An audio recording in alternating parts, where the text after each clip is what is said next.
সবাইকে নমস্কার। আমি শঙ্কর আপনাদের সামনে। আজকে আরেকটি রবিবার এবং আমি চিনি অনেকদিন এমন একজনের কাছে এলাম। ঘটনাচক্রে তার বাড়িতে আছি, প্রথম আসা পম্পা। আহ, পম্পা সরকার পুরো নাম। পম্পা হচ্ছে জাতীয় দলের মানে একজন সম্পদ, আন্তর্জাতিক ফুটবল খেলেছে। আমি চেষ্টা করব পম্পার মুখ থেকে একটু শুনে নেয়া। পম্পা, বর্তমানে তুমি কি করছো?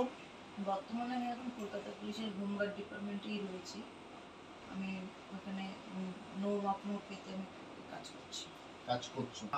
তোমার যে ফুটবল দুনিয়ায় যেরকম ভাবে তোমায় চেনে, নানান জায়গায় আমি কোচিং করাতে দেখেছি, ক্রীড়া দপ্তরে কখনো কাজ করেছো সেটা দেখেছি।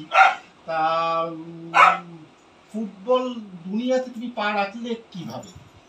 ফুটবল দুনিয়াতে পা রেখেছি বলতে আমাদের পাড়ার সব ছেলেরা আগে ছোটবেলায় আমার ছোটবেলায় খেলতো। যেমন কিছু এক্স ফুটবলাররা আছে এখন, যেমন তুষার রক্ষিত, তারপরে আপনার শিবু থাপা, বাপ্পি দা, এরকম তুষার রক্ষিত মানে ইস্টবেঙ্গল ক্যাপ্টেন, একদম এক্স ক্যাপ্টেন। তা তুমি ছেলেদের সাথে খেলতে ফুটবল? হ্যাঁ, ছেলেদের সাথে খেলতাম। তা একমাত্র মেয়ে? হ্যাঁ, আমি যখন খেলতাম তখন একমাত্র মেয়ে আমি। পম্পা সরকার যে খেলতাম তার। অবাক করা কাণ্ড, মানে যেখানে খেলায় মানে একজন মহিলা যদি হয়ে যায় তার চোট লাগার সম্ভাবনাটা বেড়ে যায়। তা মাঠে একমাত্র উপস্থিত হচ্ছে পম্পা, বাকি সবাই ছেলে। খুবই মুশকিল, অনেকেই এগোতে চায় না। তা সেখানে তোমার ছোট্ট যখন তোমার ভয় লাগতো না? আমার ছোট্ট ভয় লাগতো না এই কারণে, প্রথম এদের সাথে যখন, এরা তো সব মানে খুব ভালো টিমের প্লেয়ার ছিল। ইস্ট বেঙ্গল খেলেছে, ঋষভদা, গৌতম সোম ছিল, এরা সব মহাবাডান খেলছে। তো সেই টাইমে ওরা আমাকে, আমার খুব ইয়ে হতো যে ওদের সাথে খেলবো। প্রথম প্রথম তো প্র্যাকটিস করতাম, কিন্তু ম্যাচে নিত না। তারপরে ধীরে ধীরে ওরা ম্যাচ খেললাম। তো খেলতে খেলতে একটা টাইম মানে ফার্স্ট 11 খেলতাম। মানে এরকম হতো যে আমি হয়তো বেঙ্গল টিমের ট্রায়ালে আছি, ওর কেউ জানে না, আমাকে ফোন করলো কোথায় আছিস, মাঠে আসলি না? তো আমি বললাম না, ট্রায়ালে রয়েছি। মানে ফার্স্ট 11 টিম খেলতাম। আর এরকম খেলতে খেলতে তারপর প্রশিক্ষণ পেলে? হ্যাঁ। এবং ভারতীয় দলে কবে সুযোগ পেলে? আমি 95-এ সিনিয়র ন্যাশনাল খেলি ফার্স্ট। আর 95-এই আমি অরুণময় নায়গম, আমাদের মোহনবাগান এক্স ফুটবলার, তার কোচিংয়ে আমি ইন্ডিয়া টিমে ট্রায়ালের চান্স পাই। তো তো ওনারই কোচিংয়ে আমি, তার সাথে কুন্তলা ঘোষদারও ছিল আমাদের এক্স ফুটবলার, মহিলা ফুটবলার। তো ঝুমাদি, সবাই ঝুমাদি বলেই চেনে। ঝুমাদি, কুন্তলা দিকে ঝুমাদি, কুন্তলা দিকে হ্যাঁ চেনে। তো ঝুমাদিও সে তখন কোচিং করছে। তো তখনই আমি 98-এ এশিয়ান গেমস খেলেছি, তখন আমার বয়স 16 বছর। প্রথম তুমি চান্স পেলে ভারতীয় দলে? আমি 16 বছর বয়সে আমি এশিয়ান গেমস খেলে, কিন্তু ভারতের দল তখন আমার বয়স 12। 95-এ আমি ফার্স্ট খেলি এবং 98-এ এশিয়ান তুমি খেললে 16 বছর বয়সে ব্যাংকক। হ্যাঁ, ব্যাংকক। এবং যারা বর্তমানে ফুটবলে আসতে চায় মেয়ে, নানা রকম বাধা আসছে, পরিবারের, সমাজের, জেন্ডারের নানা সংস্থা আছে যারা জেন্ডার নিয়ে কাজ করে, কিন্তু মানুষের মনে এমন বদ্ধমূল হয়ে গেছে যে ছেলেরা যা পারে মেয়েরা পারে না, এরকম ধারণা। আমার মনে হয় তুমি একটা খুব ভালো উদাহরণ। এই জেন্ডার যে ইকুয়ালিটি আমরা চেষ্টা করি, পারি না। তা যারা ধরো মেয়েরা আসতে চায় কিন্তু নানা রকম বাধার সম্মুখীন হয়, তাদের তুমি কি বলবে? আমি প্রত্যেকটি মেয়েকে বলবো এরকম কোনো কিছু ব্যাপার নেই। মানুষ হয়ে এসছি যখন, ছেলে কি মেয়ে, এই এই এই চিন্তাটাই যাতে কখনো না মাথায় আসে। একটা ছেলে আর একটা মেয়ে তার যার যার কাজ শেষে করবে, আমি পারবো না বলে কোনো কিছু নেই। আর আমি দেখেছি যে এই সব জায়গায় ছেলেরা কিন্তু খুব হেল্প করে। তো আমার মনে হয় না এরকম কোনো বাধা হওয়া উচিত, আর হয়ও নি। আমরা যখন খেলেছি তখন কোনোদিনই হয়নি। আর এখন তো মানুষ অনেক এগিয়ে গেছে, তো আমার মনে হয় না এইগুলো নিয়ে কোনো অসুবিধা হবে। এখন কোচিং করাচ্ছ বর্তমানে? নেই, এই মুহূর্তে কোচিং করছি না। লাস্ট কলকাতা পুলিশের কোচিং করেছি, কন্যাশ্রী। কোচিং এ যদি আবার তোমার অফার আসে নিশ্চয়ই করতে চাও? হ্যাঁ, নিশ্চয়ই করবো। এটা তো একটা মানুষের মানে ফুটবলটা যেহেতু আমার ড্রিম ছিল, তো সবসময় চাইবো স্বপ্নের দুনিয়াতে থাকতে। এবং আরেকটা জিনিস মনে হয়, যারা যোগাযোগ করতে চায়, নানান ক্লাব, নানান এনজিও, নানান গভর্নমেন্টের ডিপার্টমেন্ট হয়তো কোচিং করাচ্ছে, তারা কিভাবে যোগাযোগ করবে? আমাকে ডাইরেক্ট কন্ট্যাক্ট নাম্বার আমার বললে আমি দিয়ে দিতে পারি। দিয়ে দেওয়া হবে হ্যাঁ। Direct number. আর এখানে আসছি যে দেখো, এই যে ভারত, আমরা যখন বিশ্বকাপ হয় তখন আমরা বিশ্বকাপের সময় অন্য দেশকে সমর্থন করি, বা মহিলাদের ফুটবলে তো পিছিয়ে আছি।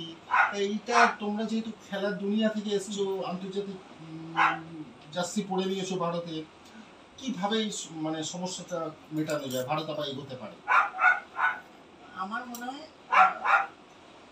এখন এই মুহূর্তে যেই বাজেটটা হয় আমাদের খেলাধুলা নিয়ে, সেই বাজেটে মনে হয় না খেলার জন্য, মানে ফুটবলের জন্য, বেশি ফুটবলের জন্য খাঁটি কথা। 1%ও যে ইয়ে করা হয়। এখানে কথাটা খুব গুরুত্বপূর্ণ, মানে যে কথাটা পম্পা বললো, যে বাজেট যেটা কেন্দ্রীয় সরকার করে 1%ও খেলার জন্য রাখে না, তার মধ্যে ফুটবল তো আরো কম হয়ই না। তারপরে আপনার ব্যাংক, এরা আগে প্লেয়ারদের পেছনে খুব সাপোর্ট দিত।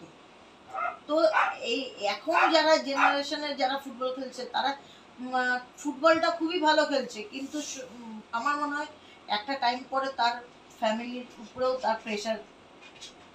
রাজ্য কেন্দ্রীয় সরকারের কাছেও যেমন আবেদন পম্পার আবেদন কোম্পানির কাছে, কোম্পানিগুলো যদি এগিয়ে আসে, কোম্পানিগুলো যদি তাদের কিছু সাপোর্ট করে, যেটা সিএসএস সাপোর্ট আমরা বলি, কর্পোরেট সোশ্যাল রেসপন্সিবিলিটি, তাহলেও কিন্তু অনেক খেলোয়াড় প্রতিভাবান হারিয়ে যায় না ময়দান থেকে, তারা হয়তো আরো উজ্জ্বলভাবে বিকশিত হতে পারে।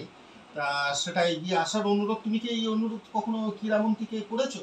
আমার আমার এরকম সুযোগ হয়নি যে ডাইরেক্ট, আমার আজকে যখন সুযোগ হয়েছে, তো আমি একটা কথাই বলবো যে আপনারা একটুখানি ছেলে মেয়েদের দিকে তাকান, অ্যাটলিস্ট ফুটবলের দিকে তাকাতে হবে, আর দেখতে হবে যে প্লেয়ারটা যোগ্য সম্মান যাতে পায়। এক একটা প্লেয়ার আছে এরকম আমরা দেখি, আমি নিজেকে দিয়ে বলতে পারি যে 10-12টা ন্যাশনাল খেলা হয়ে গেছে, কিন্তু অন্য অন্য স্টেটে ন্যাশনাল কথাটা অনেক ভাইটাল সবার কাছে, কিন্তু আমাদের দেশের যদি সেরকম দেখা হয়, প্রচুর ঘরে ঘরে এরকম ন্যাশনাল প্লেয়ার পড়ে রয়েছে, যারা কখনো জল দিচ্ছে। তো ব্যাপারটা মানে যেহেতু আমিও জানি, হুতে একটা রিসার্চ হয়েছিল, তাতে দেখা গেছিল যে $1 যদি $1 খরচা করা হয় খেলার প্রতি, তাহলে $30 আমরা বাঁচাতে পারি চিকিৎসা খরচা। একদম। তা সেইখানেই আমরা দেখছি যে মানে যখন পম্পা কথাও বলছে, আবেদনও রাখছে কেন্দ্রীয় সরকার, রাজ্য সরকার, নানান কোম্পানির কাছে, চোখ ছলছল করছে, আবেগ তাড়িত হয়ে যাচ্ছে। হ্যাঁ, নিজের দুঃখের কথা বললে মানুষ আবেগ তাড়িতই হয়, কিন্তু পম্পা যে কষ্টটা পেয়েছে, অন্য যারা আছেন বর্তমানে প্রতিভাবান, তারা যেন এই কষ্টটা না পায়, সেটাই পম্পার আবেদন, কাতর আবেদন। একটু আপনারা মন দিয়ে শুনুন, যারা কর্মকর্তা আছেন, যারা সরকারে আছেন, যারা মন্ত্রী আছেন, যদি কিছু করা যায় অনেকটাই উন্নতি হবে দেশে। আমরা শুধু ওয়ার্ল্ড কাপ দেখবো না, আমরা ওয়ার্ল্ড কাপে অংশও নিতে পারবো।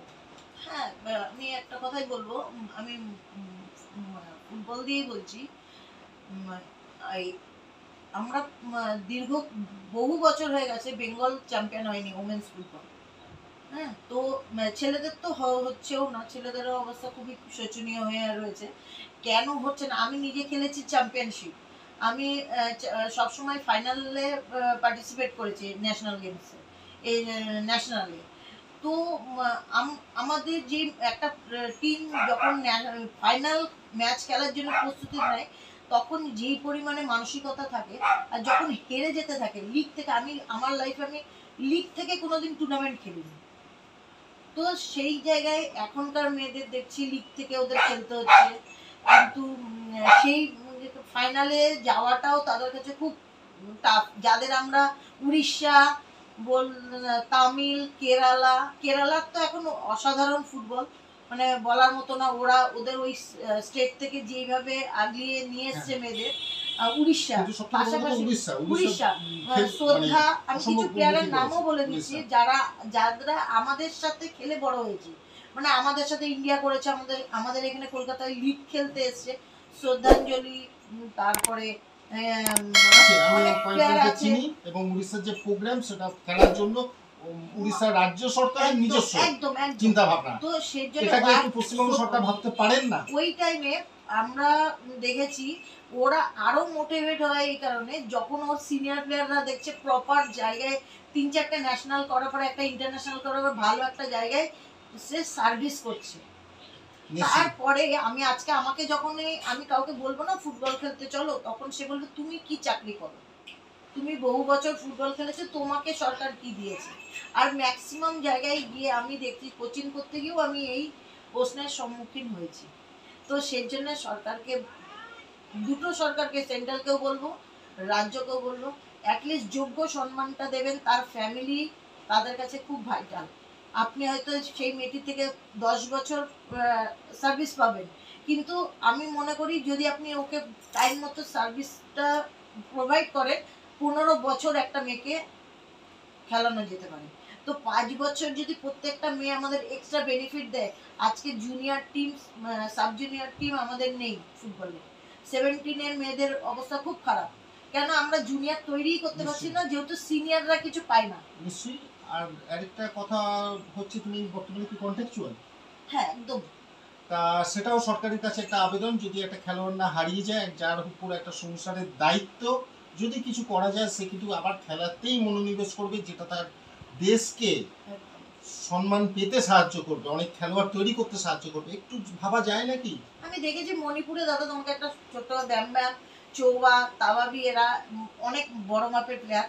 এদের সাথে আমি আমার লাইফের ইন্ডিয়া ক্যাম্প, ন্যাশনাল, বহু বছর ওদের আমার খুব ক্লোজ এরা। তো ওদের একটা জিনিস, খুব ভালো জিনিস দেখতাম, প্রতি বছর না 3 থেকে 4টে মেয়ে পুরো নতুন আসতো, নিউ ফুটবলার আসতো একদম।